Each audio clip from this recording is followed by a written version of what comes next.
Well, Ken, you're just about to get into the river, and we're on the Tyne section of Bywell Beat, adjacent to Miller's Hut. This is Miller's Hut Pool, a very famous piece of the river.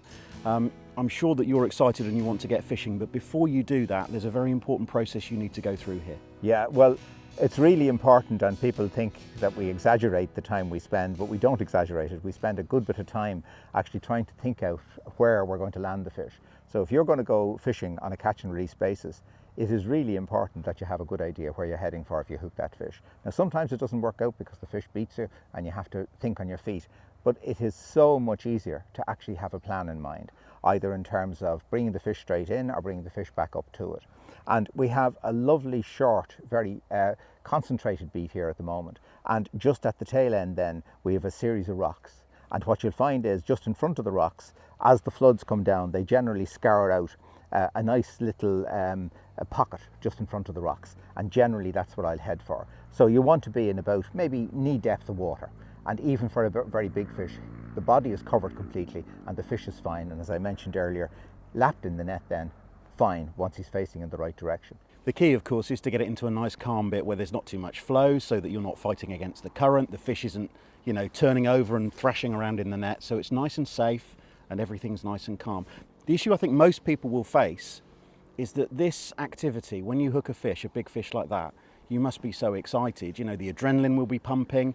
You've got to make yourself calm down a bit here and take that responsibility and ensure that that fish that you've managed to hook is well looked after. I think that's a really important point, because if you're a trout angler and you're used to catching fish of £1 or £2 weight, and a 2-pounder is a really good fish if it's a wild trout, if you hook something that's 7 times that size, really you do get so excited, everything goes out of your mind. But as long as you take just reasonable care and take it gently, you'll be able to manage this process fine. So it's not something that's highly sophisticated, it's only common sense after all, but we'll try and give people a few tricks in terms of how to get that fish back in the very best condition.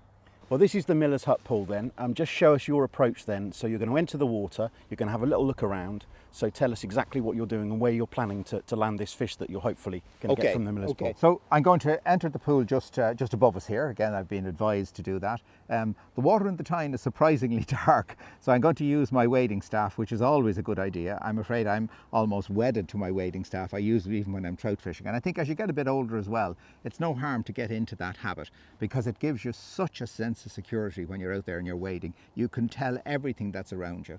So I'm going to wade out there gently, just up to maybe knee depth, and I'm going to fish down through the pool. Now, earlier we had a look at the pool and we actually saw some fish moving, so we have some idea where the fish are. So they're approximately halfway out, and I can see some curls in the water, which I presume are rocks. So I'm assuming somewhere near where the staff gauge is, where we can see the gauge for the water height, somewhere around that is probably a good taking zone. If I happen to get a fish in that area, then ideally what I can do then is I can move across the face of the rocks, and then I'm in the little pocket water that I mentioned. You can just see the reeds coming up where obviously the ground is a little bit softer. I'm going to move the fish in there, and then hopefully we'll be able to land the fish. There's still a bit of movement in the water, still plenty of oxygen, but it's definitely out of the rush of the water and can easily recover. Nice and calm, all pre-planned. All ready to go. All we need now is for the fish to oblige. Isn't that always the problem?